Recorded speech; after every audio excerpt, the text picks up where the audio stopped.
And the concept of Ubuntu, a person is a person through other people. You know, we all are human. We're all part of the human family. That's one of the things that I'm most excited about joining Govans, is that Govans in a beautiful way express that spirit of Ubuntu, that I am because we are.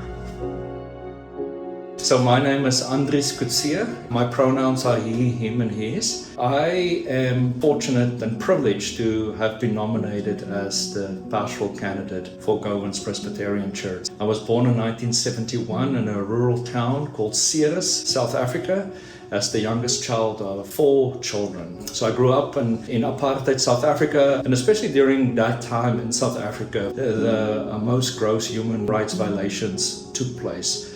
And so the violence of apartheid really framed my growing up. What I discovered is how dehumanizing systems like apartheid is. A big influence was growing up white in South Africa as part of the small minority of white people who oppressed the black majority, but also my own struggle with my sexuality at the time. And so for me, that's another level of intersection in my life, is since I was about 12, 13 years old, is my own struggle with my sexuality growing up in a white supremacist culture and what it meant in that culture to be a man. These things weren't choices, but I do believe we have decisions in life. And for me, it is, what do we do with the hand we were dealt? Face it and redefine it for the purpose of justice and mercy and building the kingdom of God. And as a pastor, I feel that I have a tremendous capacity for compassion and working with people.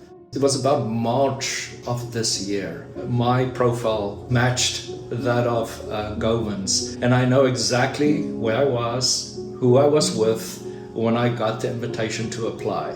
What I do first is I read the theological section. Who's this church? What do they stand for? I was like that aha, that wow moment. It was that moment when you do look for a new house and you walk in that house and you know it's yours. This is it. This is the house. That was the feeling that I experienced. This is a church that I can freely express myself, be myself.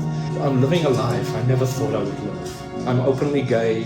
I'm openly claimed my HIV status, and not in spite of these things, but because of these things and who I am. A church called me as the pastor.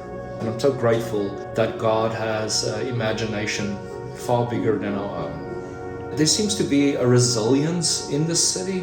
Baltimore symbolizes that sense of justice, not achieved, but working towards it. And then the spirit that rises from Baltimore, I think even exceeds what it means to be a citizen of the United States. What it means to be human. But I don't come into churches, and definitely don't come to Govans as a fixer. I see lay leadership already doing the work of justice and mercy, expressing themselves in beautiful ways. Also, I'm so excited to join a wonderful staff and to be part of that team and to join the Govans family.